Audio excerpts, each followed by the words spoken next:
With the new year upon us, new video game releases stop for no one. So here's Play Save Repeat's choices for some of the most interesting releases from the upcoming month of January 2026. We start out the new year with the arrival of the long-awaited sequel, Pathologic 3. Development studio Ice Pick Lodge puts you in control of a physician with a morbid curiosity in death. When the doctor finds a supposed immortal man he's been searching for deceased, he has 12 days to attempt to make changes and save his town from a merciless plague. With the ability to travel back in time to change the past, you must try to fix your mistakes and find a cure for the disease. Ice Pick Lodge equipped players with medical investigative mechanics to observe and diagnose patients, as you strive to concoct a vaccine. However, gameplay based around the plague goes far beyond medical analysis. You can even take measures to control the outbreak by enforcing a town-wide quarantine, mass vaccinations, confiscate vital medication, suppress opposition forces, use armed patrol to contain the population's hysteria, and rely on curfews. Such varied gameplay mechanics encourages player agency by allowing you to make choices that can lead to game-impacting mistakes. Every action has a consequence, which can lead you to be loved or hated by the town, even if the outcome benefits them. Although, if the mistakes bother you, there's a rewind time mechanic that I'm looking forward to seeing how it works and impacts the story.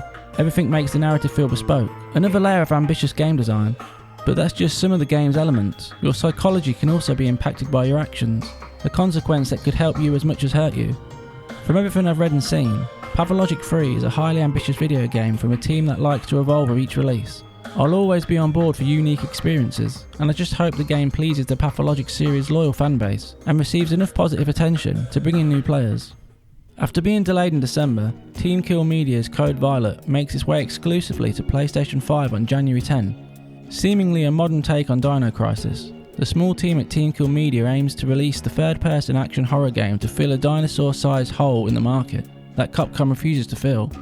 Not being a AAA game, I don't expect perfection in every area, but I do hope for an interesting, and more importantly, a fun video game that's worth the price of admission. It's one of those games I need to try to see how it turns out. Big Hops is a 3D platformer inspired by modern influences, where you play as Hop, a frog with fast parkour gameplay who uses his tongue to assist you in traversing the environment whilst keeping track of your Breath of the Wild-like stamina gauge.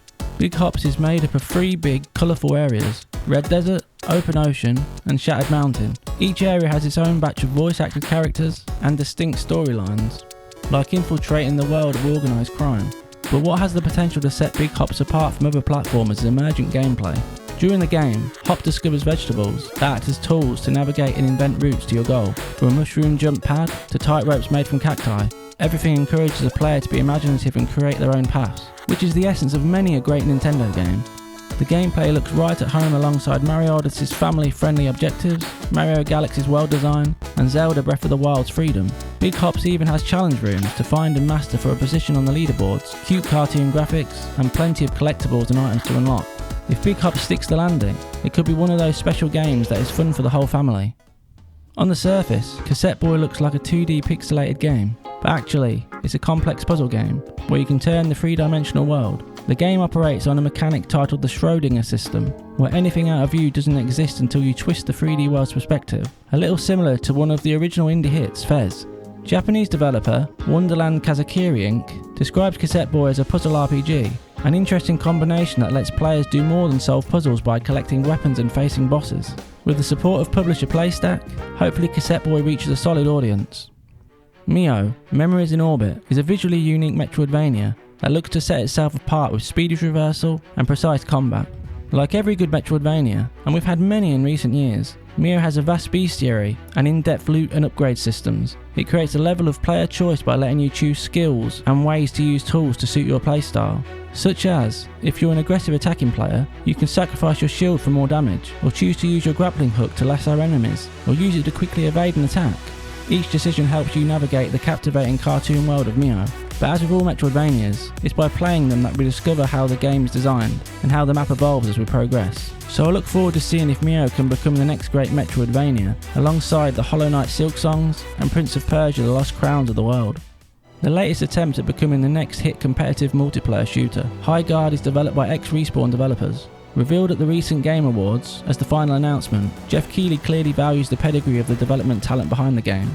As a person that loved Titanfall 2's campaign, and dabbled with the online multiplayer of both Titanfalls and Apex Legends, I expect Highguard's gunplay to be rock solid. Unfortunately, I wasn't particularly sold on the world it presented. It reminded me of He-Man meets Immortals of Avium. It's not that I dislike either aesthetic. I even enjoyed my time with Immortals of Avium, when many people didn't. But as an online shooter, I wanted it to distinguish itself from the oversaturated market that's hard to enter and be successful. Not that it's impossible, as seen recently with the extraction shooter Ark Raiders. We've also seen how Concord failed, and how Marathon is trying to rebuild its reputation after the alpha. Although, the shooting combined with melee and horseback riding might be enough to set it apart.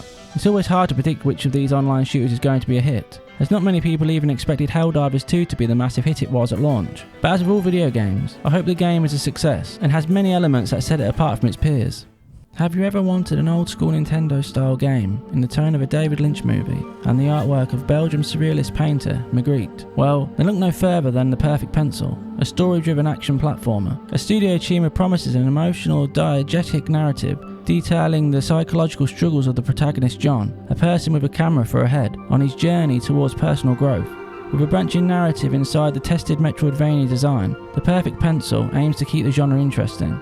It's supported by hand-drawn environments that deliver lore in the details, unique character interactions, quests, swift combat during enemy encounters, and opportunities for moments of player choice. So, if it nails all of the above, The Perfect Pencil could become another solid indie game for January. Cairn, from the developers of Haven, aims to bring a realistic climbing simulator to fruition through an intuitive control scheme where you search for hand and footholds with simple controls, adapting your posture and approach so that you don't fall. You play as professional climber Ava on her attempt to climb to the summit of Mount Kami, a peak no climber has ever reached. On the way up, Ava will forge unexpected bonds, receive word from the surface, and learn about the history of the very mountain she ascends. Cairn sounds like another game with a strong and fun foundational gameplay mechanic that's supported by interesting storytelling. But what's more impressive is the freedom for players to plot their route up the cliff. This opens emergent gameplay opportunities, making each individual journey unique. And with the option to customise the difficulty of the experience, players can take the mountain at their own speed. Furthermore, Cairn adds another layer by the inclusion of resource management, a backpack to contain all of your essential tools and belongings, from finger tape to pitons and medicine. Despite all of these features, it's the talent working on Cairn that gives me confidence in the game. Talent responsible for the games Haven, Inside and Cocoon. All worked on Cairn, supported by a story designed by an experienced comic book artist. Cairn seems to have all the ingredients to be another one to watch. Looking to refine the action RPG Souls-like original, Code Vein 2 gives the developers the opportunity to complete a fully realised version of their original vision. To do this, they've improved the already flashy gameplay by introducing the ability to further customise weapons and skills, so that every player can create a character customised to fit their playstyle. Speaking of characters, Code Vein's already detailed character creator is back, and improved with more adjustable options, so anyone can create their own anime character to take through the sequel story. Unfortunately, for those looking for another co-op experience, they've so far said Code Vein 2 will be single player only. Instead, they've chosen a clear focus on improving the AI partners in the game, but if you prefer to play without the AI, which was unpredictable in the first game and will hopefully be improved in the sequel, you can disable them. Choosing to disable them imbues your character with extra power to even out the experience. If you're a fan of anime and Souls-likes, Code Vein 2 should scratch that itch. After this year's critical hit Expelled, a pseudo-sequel to Overboard, narrative choice specialist Inkle return with TR49, revealed in a vague and mysterious trailer, an enticing post about Inkle Studios co-creator finding books in his grandfather's attic that have no record of a publisher or release. He claims they might be connected to his grandfather's time working at the code-breaking hub at Bletchley Park in England. This alluring premise sets out a mystery hidden inside these books for us to find. What exactly the gameplay is yet, we don't know, but stating inspirations from the Root Trees Are Dead and their previous games, I have high hopes. And when the available writing samples from the fictional novels have been so brilliantly written, I have high expectations the journey to solving the mission will be captivating, and I hope Inkle manages to pull the whole thing together. As usual, this list doesn't include every game released in January, and the release dates might change over time, but here are a few more quickfire honourable mentions. Based on the manga and anime, The 7 Deadly Sins Origin is a free-to-play action RPG with solid combat and built-in gacha. But even with gacha mechanics, The 7 Deadly Sins Origin contains a big story for fans of the property to enjoy, that's well acted and told. From the previews, there seems to be a solid RPG here, with interesting characters to meet and a fully realised world to explore. But the economy of buying gacha of characters and weapons is a concern until we see how fair or predatory the system is. Either way, there might be enough here for hardcore fans of the series to overlook the gambling mechanics, but it's a wait and see for me.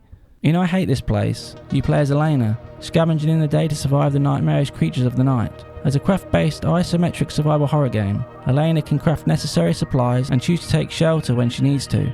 Everything needs to be calculated, even combat. Both combat and stealth need to be blended together. Laying traps and then stealthily luring enemies over to them is just as vital as any direct confrontation. And based on the comic book series of the same name, I Hate This Place evokes the same 80s stylings that gives the isometric perspective a distinct visual presentation. With interesting crafting systems, encounter variety, a dynamic day and night cycle, there's plenty of opportunity for the game to set itself apart when it releases next month.